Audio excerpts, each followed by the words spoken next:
was told that there's some children that are missing today, but we have a good enough crowd to tell a good story.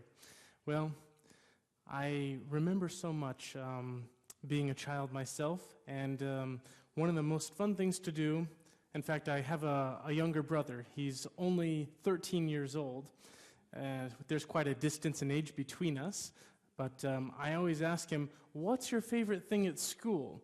And his answer is always recess. Recess is the funnest thing at school because you get to go outside and play.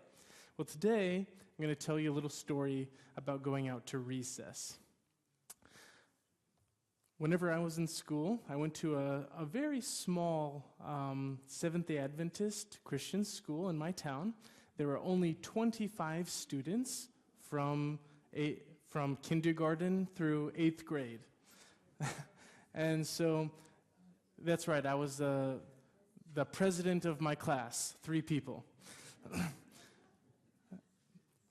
But we were out playing in recess, and we were playing a sport called dodgeball. Do any of you like dodgeball? Dodgeball is a very fun sport, a fun game, where you all know who got dodgeball, right? You all know what dodgeball is? A game where you throw across the line the ball at the opponents. So we were out playing dodgeball, and I was one of the last people left and on my team, and they were trying to throw the ball at me, and I was ducking and diving and trying to not get hit by the ball. And pretty soon, they threw the ball at me, They threw 2 balls at the same time. One hit me in the feet, and the other one hit me in the face. That was against the rules. The rules was that if you hit somebody in the face, then the person who threw the ball goes out. But the argument was, well, you got hit on the feet too at the same time. So are you out or are you in?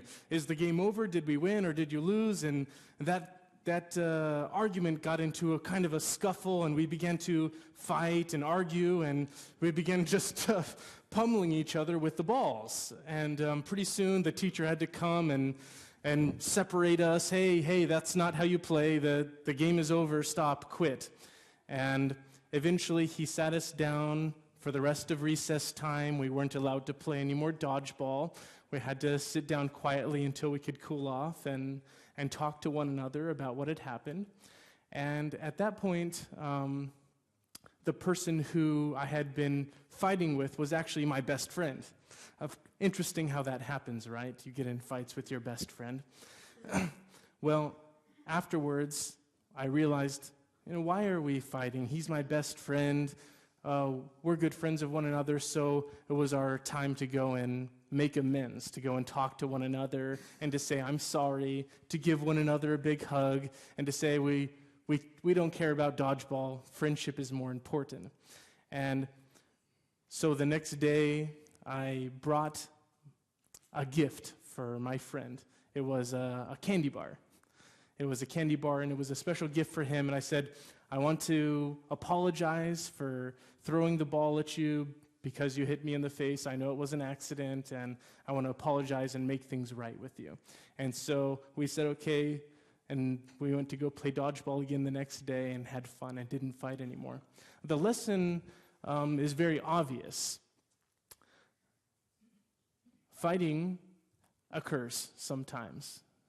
In every age group, fighting occurs. Hopefully none will happen this afternoon at the business meeting. But fighting occurs. It's not the funnest thing, but I think the most important thing is what you do afterwards, how you deal with the problem that has occurred, and how you reconcile the problem that has existed. In this new year that we've just started, we have an opportunity to start fresh again. And in order to do that, sometimes we have to use a word that many of us don't like. I'm sorry. It's a word that I've gotten to say a lot in my marriage with my wife, and it's a word that you guys will get to say a lot on the recess, on the playground. And we want to remember that if we want to start things right and fresh, that's an important thing to say and to really mean it. So I thank you so much for listening to my story, and you can go back to your seats now.